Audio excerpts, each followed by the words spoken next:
നമസ്കാരം. പ്രസാദ് വൈദ്യർ, കണ്ടമുള്ളി കരിന്തറ മാന്ത്രിക വൈദ്യമഠം.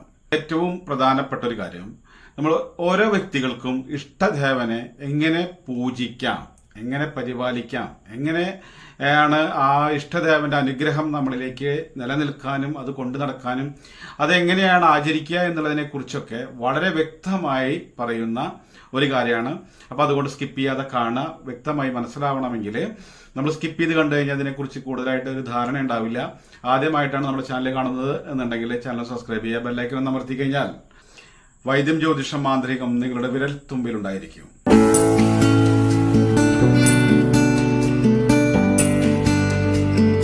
ഓരോ വ്യക്തികളുടെയും ഒരു പ്രധാനപ്പെട്ട പ്രശ്നം എന്ന് പറഞ്ഞാൽ അവർക്ക് എങ്ങനെ ഈശ്വരനെ വിളിക്കാം, എങ്ങനെ പ്രാർത്ഥിക്കാം, എങ്ങനെ പൂജിക്കാം, എങ്ങനെയാണ് ആചരിക്കുക എന്നുള്ളതിനെ കുറിച്ചൊക്കെയാണ്.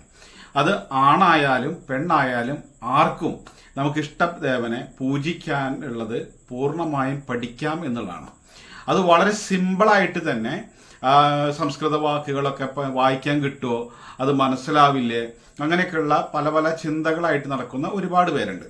അപ്പോൾ ഇവരൊക്കെ കൗളാചാരത്തിലോ അല്ലെങ്കിൽ മറ്റേതെങ്കിലും തരത്തിലൊക്കെ പ്രതിവിധികളും പൂജകളൊക്കെ ചെയ്തു വരുന്ന ആളുകളായിരിക്കും പലവരും. ചില ആളുകൾക്കൊന്നും ഇതിനെപ്പറ്റി ഐഡിയ ഉണ്ടാവില്ല. അതുപോലെ തന്നെ സ്ത്രീകളാണെങ്കിൽ ജ്യോതിഷം പഠിക്കുന്ന ആളുകളുണ്ട്, അല്ലെങ്കിൽ പൂജ, ഭാഗവതം വായിക്കുന്നവർ, അങ്ങനെ പാരായണങ്ങൾക്കൊക്കെ പോകുന്ന ആളുകളുണ്ട്. പക്ഷെ ഇവർക്കൊക്കെ ഇഷ്ടദേവനായിട്ടുണ്ടാവും. അതിനൊക്കെ എങ്ങനെ പൂജിക്കാം എന്നുള്ളതിനൊക്കെ ആർക്കും പഠിക്കാം. അത് ഒന്നുമല്ല, ഒരു ഗൃഹസ്ഥയായിട്ടുള്ള വീട്ടമ്മയ്ക്കും അവരുടെ ഇഷ്ടദേവനെ പൂജിക്കുക എങ്ങനെയാണെന്നുള്ളത് സ്വന്തമായി പഠിക്കാം എന്നുള്ളതാണ്. ഈ പഠിക്കാനുള്ള ഒരു ക്ലാസ്സാണ് നമ്മളിവിടെ തുടങ്ങിയിട്ടുള്ളത്. അപ്പോൾ ഇതിൻ്റെയൊക്കെ ആവശ്യകത എന്ന് പറയുന്നത്, ആളുകളും നമ്മൾ ഓരോ പ്രശ്നങ്ങൾ വരുന്ന സമയത്ത് ഓടിച്ചെന്ന് നമ്മൾ ജ്യോത്സ്യനെ നോക്ക്, പരിഹാരം, പൂജ, അമ്പലം, കാര്യങ്ങൾ, അത് ഇത് അങ്ങനെ നെട്ടോട്ടോടുക. പക്ഷെ നമുക്കൊക്കെ അതിൻ്റെയൊക്കെ പ്രശ്നം നമുക്ക് വരുന്നത് നമ്മുടെ ദോഷങ്ങളും ദുരിതങ്ങളൊന്നും വരാതെ ഐശ്വര്യ സമ്പൂർണമായിട്ടുള്ള ഒരു കുടുംബജീവിതം നിലനിൽക്കുന്നതിന് വേണ്ടിയിട്ടുള്ള മന്ത്രങ്ങളും പൂജകളും ഒന്നും ചെയ്യാൻ അറിവില്ല എന്നുള്ളതാണ്. എല്ലാവർക്കും കുടുംബക്ഷേത്രമുള്ള ആൾക്കാരുണ്ട്, ഇഷ്ടദേവമുള്ള ആൾക്കാരുണ്ട്. അങ്ങനെ പല തരത്തിലും നമ്മൾ ഓരോ തരത്തിലും നമ്മൾ ആചരിക്കുന്ന രീതികളിലായിട്ട് ഇപ്പം നമ്മൾ വീട്ടിൽ തന്നെ വിളക്ക് വെച്ചിട്ട് അല്ലെങ്കിൽ ഫോട്ടോ വെച്ചിട്ട് ഒക്കെ ചെയ്യുന്നവരുണ്ട്. ഇവർക്കൊക്കെ അതൊരു പൂജയായിട്ട് തന്നെ വളരെ സിമ്പിളായിട്ട് പഠിക്കാം എന്നുള്ളതാണ്. വെറും 10 ക്ലാസ്സിന് മാത്രം മതി. ഈ 10 ക്ലാസ് പോകുമ്പോൾ തന്നെ നമ്മൾ ജോലി മുടക്കിയിട്ടും പോകണ്ട. നമ്മൾ പൂജാ ക്ലാസ്സിൻ്റെ ഗുരുനാഥനെ നമ്മൾ വിളിച്ചതിന് ശേഷം അദ്ദേഹത്തിന് ഒഴിവുള്ള ദിവസം നമുക്ക് എന്ന് വേണമെങ്കിലും പോയി പഠിക്കാം. അതുപോലെ നാട്ടിലെ തന്നെ ദേശത്തെ മേൽശാന്തി വരെ ആവാനുള്ള യോഗ്യത ഉള്ള തരത്തിലാണ് ഇത് പഠിപ്പിക്കുന്നത്. അത് ഓരോരുത്തരുടെയും ആവശ്യാനുസരണം അത് ഉൾക്കൊണ്ട് അതിന് ആ തൊഴിൽ സ്വീകരിക്കാം, അല്ലെങ്കിൽ നമുക്ക് ഇഷ്ടദേവനെ പൂജിക്കാം. പിന്നെ അത് മാത്രമല്ല, പലതരത്തിലുള്ള പൂജാവിധാനങ്ങൾ, കൗളാചാരം, സന്യാസിമുറ, നാട്ടിലെ സൗരകുലാചാര പ്രകാരമൊക്കെ ആയിട്ട് നമുക്ക് കൃത്യമായ അറിവില്ലാതെ പലതരത്തിലും പൂജാകർമ്മങ്ങൾ ചെയ്തു വരുന്ന പല ആളുകളുണ്ട്. അവർക്കൊക്കെ അത് നല്ല രീതിയിലുള്ള തന്ത്ര വിധിപ്രകാരമുള്ള നല്ല രീതിയിലുള്ള പൂജ തന്നെ കൗളാചാര ക്രിയയിലും ശാക്തേയപരമായിട്ടൊക്കെ ചെയ്യുന്ന തരത്തിൽ തന്നെ ഇത് പഠിപ്പിച്ചു തരും എന്നുള്ളതാണ്. അങ്ങനെ പഠിക്കാൻ, പൂജ പഠിച്ച് നല്ല രീതിയിലുള്ള പൂജാകർമ്മങ്ങൾ ചെയ്യാനുള്ള അവസരം ഇല്ലാതെ നമുക്ക് കിട്ടിയത് വെച്ച് ചെയ്യുന്നവരും, അല്ലെങ്കിൽ മനസ്സിൽ ഇത് പൂർണ്ണമാക്കാൻ പറ്റാത്തവരും, കുടുംബം, ഗൃഹസ്ഥ അല്ലെങ്കിൽ കുടുംബ ബാധ്യതകളെ കൊണ്ടൊക്കെ പലതരത്തിലും നമുക്ക് ഇത് പഠിക്കാൻ അവസരമില്ലാത്തവരൊക്കെ ആയിട്ട് ബുദ്ധിമുട്ടുന്നവരുണ്ടെങ്കിൽ അവർക്കെല്ലാ ആളുകൾക്കും നമ്മുടെ തൊഴിലും കുടുംബമൊക്കെ നിലനിർത്തിക്കൊണ്ട് തന്നെ നമുക്ക് ഒഴിവ് ദിവസങ്ങളിൽ പോയിട്ട് ഈ ക്ലാസ് അറ്റൻഡ് ചെയ്ത് നിങ്ങൾക്ക് പഠിക്കാം. അപ്പോൾ അങ്ങനെ ഏതൊരാൾക്കും അവസരം, സൗകര്യം, ബുദ്ധിമുട്ടും നമ്മുടെ കുടുംബത്തിന്റെ പ്രാരാബ്ധങ്ങളെ കൊണ്ടൊക്കെ നമുക്കൊരു ഈശ്വര കർമ്മങ്ങൾ ചെയ്യാനുള്ള മോഹമുണ്ടായിട്ട് അത് പഠിക്കാൻ അവസരമില്ലാതെ ബുദ്ധിമുട്ടുന്ന ഏതൊരാൾക്കും ഇത് വളരെ ഉപകാരപ്രദമാണ്. ഇത് ആണായാലും പെണ്ണായാലും ഇത് ക്ലാസ്സിന് ചേരാം, പഠിക്കാം. പിന്നെ അതിൻ്റെ മറ്റൊരു പ്രത്യേകത എന്ന് വെച്ചാൽ നമുക്ക് പലതരത്തിലും സ്ത്രീകൾ ജ്യോതിഷപരമായിട്ടും അല്ലെങ്കിൽ ദൈവികപരമായിട്ടുള്ള സിദ്ധി വെച്ചിട്ടൊക്കെ ഒരുപാട് വീടുകളിലൊക്കെ ഫലം പറയുന്ന ആളുകളുണ്ട്. പക്ഷെ ഇവർക്കൊക്കെ ആ ചൈതന്യമൊക്കെ ഓട്ടോമാറ്റിക്കായിട്ട് പിന്നീട് നഷ്ടപ്പെടുന്ന ആളുകൾ ഒരുപാട് പേരുണ്ട്. അവർക്കൊക്കെ പിന്നീട് നഷ്ടപ്പെടും. അതെന്താ വെച്ചാൽ അവർക്ക് ആ ചൈതന്യത്തെ എങ്ങനെ മുന്നോട്ട് കൊണ്ടുപോകാം, അല്ലെങ്കിൽ എങ്ങനെ പൂജിക്കാം എന്നുള്ളതൊക്കെ അവർക്ക് അറിവില്ലായ്മ കൊണ്ട് പല തെറ്റുകളും ചെയ്യുന്നത് കൊണ്ടാണ് ഈ ചൈതന്യങ്ങളൊക്കെ നഷ്ടപ്പെട്ട് ഈ ഫലം പറയാനോ അല്ലെങ്കിൽ മറ്റുള്ള ആൾക്കാർക്ക് ഉത്തരം കൊടുക്കാനൊക്കെ പറ്റാതെ പോകുന്നത്. അപ്പോൾ അവർക്കൊക്കെ വളരെ ഗുണമായിട്ടുള്ള ഒരു കാര്യമാണ്. കാരണം എന്താ വെച്ചാൽ ഇപ്പോൾ ഭാഗവതം വായിക്കുന്നവർ, സപ്താഹത്തിന് പോകുന്നവർ, നാരായണീയം വായിക്കുന്നവർ, രാമായണം വായിക്കുന്നവർ, അങ്ങനെയൊക്കെ ആയിട്ട് ഭക്തിമാർഗത്തിലൂടെ ജീവിക്കുന്ന ഒരുപാട് അമ്മമാരും സ്ത്രീകളൊക്കെ ഉണ്ട്. ആ മാർഗത്തിലൂടെ അല്ലെങ്കിൽ ഗൃഹസ്ഥയായിട്ട് നിൽക്കുന്നവർക്കും നല്ല ഭക്തിയുള്ള ആൾക്കാരുണ്ട്. ഇപ്പോൾ ചുരുക്കം പറഞ്ഞാൽ കൃഷ്ണനെ ഒരു ഗുരുവായൂരപ്പൻ്റെ വിഗ്രഹം വെച്ചിട്ട് അല്ലെങ്കിൽ കണ്ണൻ്റെ വിഗ്രഹം വെച്ച് പൂജിക്കുന്നവരുണ്ട്. അവർക്കൊക്കെ അതെങ്ങനെ പരിപാലിക്കാം എന്നുള്ളതിനെക്കുറിച്ചും നമ്മൾ ശുദ്ധവാലായ്മ എന്ന തീർത്ഥം എങ്ങനെ ഉണ്ടാക്കാം എന്നുള്ളതിനെക്കുറിച്ചും ഒക്കെ വ്യക്തമായിട്ട് ആർക്കും മനസ്സിലാവുന്ന തരത്തിലാണ്. നമ്മൾ ഒരു 10 ക്ലാസ് മാത്രമേ അറ്റൻഡ് ചെയ്യേണ്ടതുള്ളൂ. അതുകൊണ്ട് തന്നെ നമുക്കൊരു ക്ഷേത്രത്തിലെ മേൽശാന്തി ആവാനുള്ള യോഗ്യത നമുക്കുണ്ടാവും, അതിനുള്ള അറിവുണ്ടാവും. വളരെ സിമ്പിളായിട്ട് പറഞ്ഞു തരും ചെയ്യും. ഇതൊക്കെ ഓരോ വ്യക്തികളും അവരുടെ മക്കളെ നമുക്ക് അടുത്ത തലമുറയ്ക്ക് വേണ്ടിയിട്ടെങ്കിലും നല്ല രീതിയിലുള്ള ചിട്ടവട്ടങ്ങളും അതിൽ പൂജാകർമ്മങ്ങളൊക്കെ പഠിപ്പിക്കേണ്ട ഒരു ഉത്തരവാദിത്വം നമ്മുടെ ഇന്നത്തെ ഗൃഹസ്ഥം ആയിട്ടുള്ള മക്കളുടെ അച്ഛനമ്മമാർക്കുണ്ട്.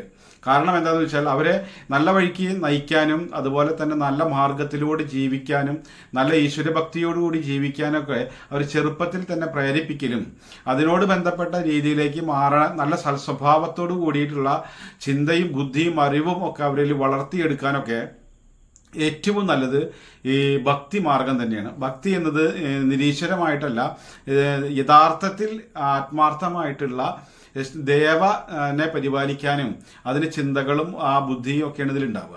അപ്പം അതുകൊണ്ട് തന്നെ ഇതിൻ്റെ ഗുണം എന്ന് വെച്ചാൽ വളർന്നു വരുന്ന തലമുറകൾ ഒരുപാട് ലഹരിക്കും അതുപോലെ തന്നെ ദുർവികാര ദുർമോഹ ദുരാഗ്രഹ ദോഷങ്ങളിലേക്ക് മാറി ആ വ്യക്തി ജീവിതം തന്നെ നശിക്കുകയും കുടുംബജീവിതം അതുപോലെ തന്നെ ആ വ്യക്തിയുടേതായ എല്ലാ തരത്തിലുള്ള പ്രഭാവങ്ങളും നഷ്ടപ്പെട്ട് നശിച്ചു പോകുന്ന പുതുതലമുറയെ നല്ല രീതിയിലുള്ള ഒരു വാർത്തെടുത്ത ഒരു തലമുറയാക്കി മാറ്റാൻ നമുക്ക് ഈ ആത്മീയമായിട്ടുള്ള വിദ്യ കൊണ്ട് കഴിയും എന്നുള്ളതാണ്.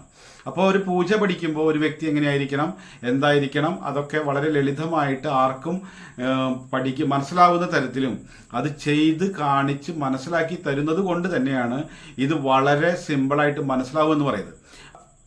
പല ആളുകളുടെയും ചിന്തയിലുള്ള ഏറ്റവും വലിയൊരു പ്രശ്നം എന്താണെന്ന് വെച്ചാൽ, എനിക്കിതിന് പറ്റുമോ, എനിക്ക് പ്രായമായില്ലേ, ഇനി ഞാൻ അത് പോയാൽ എങ്ങനെ മനസ്സിലാവുക, ഇപ്പോൾ ആൾക്കാരെന്താ വിചാരിക്കുക, അല്ലെങ്കിൽ ചെക്കന്മാരുടെ ഇടയിൽ ചെന്നിരിക്കും, കുട്ടികളുടെ ഇടയിൽ ചെന്നിരിക്കുമ്പോൾ മോശമാണോ, അങ്ങനെയൊക്കെയുള്ള ചിന്തകൾ, ദുഷിച്ച ചിന്തയാണ് അതൊക്കെ മാറ്റിയിട്ട് നമുക്ക് പഠിക്കാൻ ആഗ്രഹമുണ്ടെങ്കിൽ നമുക്ക് ഈ ക്ലാസ്സിന് ചേരാം. ഇത് ചാവക്കാടാണ് സ്ഥലം പഠിപ്പിക്കുന്നത്. ചാവക്കാട് നിന്ന് മണത്തല എന്ന് പറയുന്ന സ്ഥലത്ത് അയിനിപ്പുള്ളി എന്ന് പറയുന്ന ക്ഷേത്രമുണ്ട്.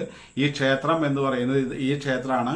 അപ്പോൾ അവിടെ എന്ന് പറയുന്നത് അതിൻ്റെ മഠാധിപതിയായിട്ടുള്ള വൈശാഖ് ശർമ്മയാണ് ഇത് ക്ലാസ് എടുക്കുന്നത്. അദ്ദേഹത്തിൻ്റെ ഫോൺ നമ്പറും ഫോട്ടോ ആണ് ഈ കാണുന്നത്. ഈ ഫോട്ടോ നമ്പറിൽ നിങ്ങൾ വിളിക്കുക. നിങ്ങൾക്ക് എന്നാണ് നിങ്ങൾക്ക് പോകാൻ പറ്റുന്നത് എന്നുണ്ടെങ്കിൽ ആ നേരം പോയി ക്ലാസ്സിൽ അറ്റൻഡ് ചെയ്തതിന് ശേഷം നമുക്ക് വളരെ സിമ്പിളായി പഠിപ്പിക്കുന്ന രീതിയിലുള്ള ചിട്ടകളൊക്കെ നമുക്ക് പറഞ്ഞു തരും. അത് 10 ക്ലാസ്സിൻ്റെ ഉള്ളിൽ തന്നെ നമുക്ക് എല്ലാ തരത്തിലുള്ള യോഗ്യത ഇതിലുണ്ടാവും എന്നുള്ളതാണ് ഇതിൻ്റെ മറ്റൊരു പ്രത്യേകത. കാരണം എന്താണെന്ന് വെച്ചാൽ, പൂജ പഠിക്കാനുള്ളൊരു മോഹം ഉണ്ടെന്ന് കരുതി അത് പഠിക്കാൻ ചെന്നപ്പോൾ ജീവിതകാലം മുഴുവൻ ക്ഷേത്രങ്ങളിലോ അല്ല മറ്റുള്ള ഘടകങ്ങളോ ചെയ്തിട്ട് ജന്മം അല്ലെങ്കിൽ ഒരു വർഷങ്ങൾ കളയാനുള്ള സമയം ആർക്കില്ല എന്നുള്ളതും, പിന്നെ ആ സമയത്തിന് അതിൻ്റെ പ്രാരാബ്ധങ്ങളായിട്ട് നിൽക്കുന്ന ആളുകൾക്കൊക്കെ ജോലിക്ക് തടസ്സം വരാത്ത രീതിയിലുള്ള ക്ലാസ്സുകളാണെങ്കിൽ മാത്രമേ മുന്നോട്ട് കൊണ്ടുപോകാൻ പറ്റുള്ളൂ എന്നുള്ളത് കൊണ്ടും ഒക്കെയാണ് നമ്മളിത് മനസ്സിൽ വിലയിരുത്തിക്കൊണ്ടാണ് ഈ ക്ലാസ്സുകൾ നമ്മൾ തയ്യാറാക്കിയിട്ടുള്ളത്. അത് നിങ്ങൾക്ക് PDF ഫയലായിട്ട് എഴുതി തരും. നമ്മൾ അതൊക്കെ ചെയ്ത് ബൈഹാർട്ടാക്കി പഠിച്ചു. അതൊക്കെ ചെയ്ത് പഠിച്ചതിന് ശേഷം വീണ്ടും നമ്മൾ എന്നാണോ പോകാൻ പറ്റുന്നത് എന്നുണ്ടെങ്കിൽ അന്ന് പോയാൽ മതി. അതിപ്പോൾ നമുക്ക് ജോലി ഒഴിവുള്ള ദിവസം നോക്കിയിട്ട് പോവാം.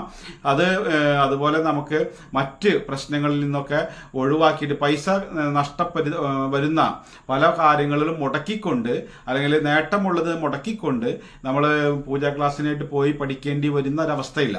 കാരണം എല്ലാവരുടെയും ജോലിയും ജീവിതവും ഒക്കെ നിലനിൽക്കേണ്ടതും ആ സമ്പത്ത് വരേണ്ടതൊക്കെ ആയിട്ടുള്ള വഴികളൊക്കെ അടച്ചു പിടിച്ച് പൂട്ടി വെച്ചിട്ടതിന് ശേഷം ഞാൻ പൂജാ ക്ലാസ് ഉണ്ടെന്ന് കരുതിയിട്ട് നമ്മളിതൊന്ന് മാറ്റി വെക്കേണ്ട ആവശ്യമില്ല. നമുക്കതൊക്കെ കഴിഞ്ഞതിന് ശേഷം നമ്മൾ ഗുരുനാഥനെ വിളിച്ചിട്ട് നാളെ വരട്ടെ എന്ന് ചോദിച്ചതിന് ശേഷം അദ്ദേഹം അവിടെ ഉണ്ടെങ്കിൽ എന്നും എപ്പോഴും പറഞ്ഞു തരാൻ മനസ്സുള്ള ഒരു വ്യക്തിയാണ് അദ്ദേഹം. വൈശാഖ് ശർമ്മ എന്നാണ് പേര്.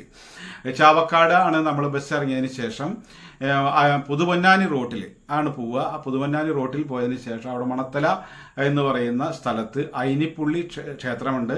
അവിടെയാണ് ഈ ക്ലാസ് നടക്കുന്നത്. അവിടുത്തെ വിശേഷാൽ എന്ന് പറയുന്നത് അത്ഭുതകരമായിട്ടുള്ള സിദ്ധിയും അനുഗ്രഹവും ഐശ്വര്യമൊക്കെ ഉള്ള ക്ഷേത്രം ആണ്. ക്ഷിപ്രപ്രസാദിയായിട്ടുള്ള ദേവതകളെ പൂജിച്ചു കൊണ്ടിരിക്കുന്ന, അതാണ് ആ ദേശത്തിന് തന്നെ സംരക്ഷിക്കുകയും ആ നാടിന്റെ സർവ്വ ഐശ്വര്യമായിട്ടുള്ള ക്ഷേത്ര മുറ്റത്തിരുന്നാണ്, നമ്മൾ ക്ഷേത്ര മഠത്തിലിരുന്നിട്ടാണ് നമ്മൾ ഈ ക്ലാസ്സുകൾ അറ്റൻഡ് ചെയ്യുന്നതും പഠിക്കുന്നതൊക്കെ. അത് തന്നെ നമുക്ക് വളരെ വലിയൊരു പുണ്യമാണ്. കാരണം നമ്മൾ ഒരു വിദ്യ നേടുന്നത് തന്നെ അത് ആ ഗുരുകുലത്തിന്റെ സമ്പ്രദായത്തിനും ആ സംസ്കാരത്തിനും ഒക്കെ നമുക്ക് വളരെയധികം പ്രാധാന്യമുണ്ട്. ആ ഗുരുകുലം എന്ന് പറഞ്ഞാൽ തന്നെ ആത്മീയപരമായിട്ടുള്ള തേജസ്സിനെയും അറിവിനെയൊക്കെ സ്വീകരിക്കുന്നത് നല്ലൊരു മാനസിക ചിന്ത നല്ലതായിട്ടുള്ളതും ആത്മീയ ചൈതന്യമുള്ളൊരു സ്ഥാനികരത്തിൽ നിന്നൊക്കെ വിദ്യ നേടുക എന്ന് പറയുന്നത് തന്നെ നമ്മുടെ ജീവിതത്തിനും കുടുംബപരമായിട്ടും തലമുറകൾക്കും വളരെ ആത്മീയമായിട്ടുള്ള ഒരു പവിത്രത അല്ലെങ്കിൽ ചൈതന്യം അല്ലെ ഈശ്വര അനുഗ്രഹം തന്നെയാണത്. അപ്പം അതുകൊണ്ടാണ് ഇങ്ങനെ നിങ്ങൾക്ക് വേണ്ടിയിട്ടും നമ്മുടെ സമൂഹത്തിലെ പൂജ പഠിക്കാൻ കഴിയാതെ പോകുന്നത് കൊണ്ടും അതുപോലെ ആത്മീയമായിട്ടുള്ള ചിന്തകളൊക്കെ പുതുതലമുറയിൽ നിന്നും വിട്ടുപോയി മറ്റ് ലഹരിക്കൊക്കെ അടിമയായിട്ടും കുടുംബജീവിതവും മാതാപിതാക്കന്മാരെ തന്നെ മനസ്സിലാവാത്ത സഹോദരിമാരെ തന്നെ കഴുത്തറുത്ത് കൊല്ലേണ്ടി വരുന്ന ലഹരിയായിട്ടുള്ള ഒരു തലമുറയിൽ നിന്ന് മാറ്റി നല്ലൊരു കുടുംബ സമ്പ്രദായത്തിലേക്കുള്ള ആത്മീയമായിട്ടുള്ള ജീവിത സൗഭാഗ്യത്തോടു കൂടി ജീവിക്കാനുള്ള കഴിവും അറിവും നേടിക്കൊടുക്കുക എന്നുള്ളതും കൂടിയാണ് നമ്മുടെ ഈ പൂജാ പഠന ക്ലാസ്സിൻ്റെ ഉദ്ദേശം. ഇതിന് നമുക്ക് ചെറുതായിട്ടൊരു ഫീസ് കൊടുക്കേണ്ടതായിട്ട് വരും. നമുക്ക് വേണ്ടിയിട്ട് ഒരാൾ മെനക്കെട്ടിരിക്കുന്നത് കൊണ്ട് തന്നെ ലളിതമായിട്ടുള്ളൊരു ഫീസാണ്. 10 ക്ലാസ് കൊണ്ട് നമ്മളൊരു കോഴ്സായിട്ടാണ് ചെയ്തു കൊടുക്കുന്നത്. ആ കോഴ്സ് നിങ്ങൾക്ക് ഒരുമിച്ച് ഫീസ് അടയ്ക്കണമെങ്കിൽ അതാവാം. പിന്നെ നിങ്ങൾക്കത് മാസമാസമായിട്ട് ഓരോ ക്ലാസ്സിനായിട്ട് കൊടുക്കാം. അതൊക്കെ നമ്മുടെ ലളിതമായിട്ട് നമ്മുടെ സാമ്പത്തിക അവസ്ഥയ്ക്കും അനുസരിച്ച് നമുക്ക് ചെയ്യാൻ പറ്റും. അപ്പോൾ ഇതാണ് ഗുരുനാഥൻ്റെ നമ്പറും കാര്യങ്ങളൊക്കെ.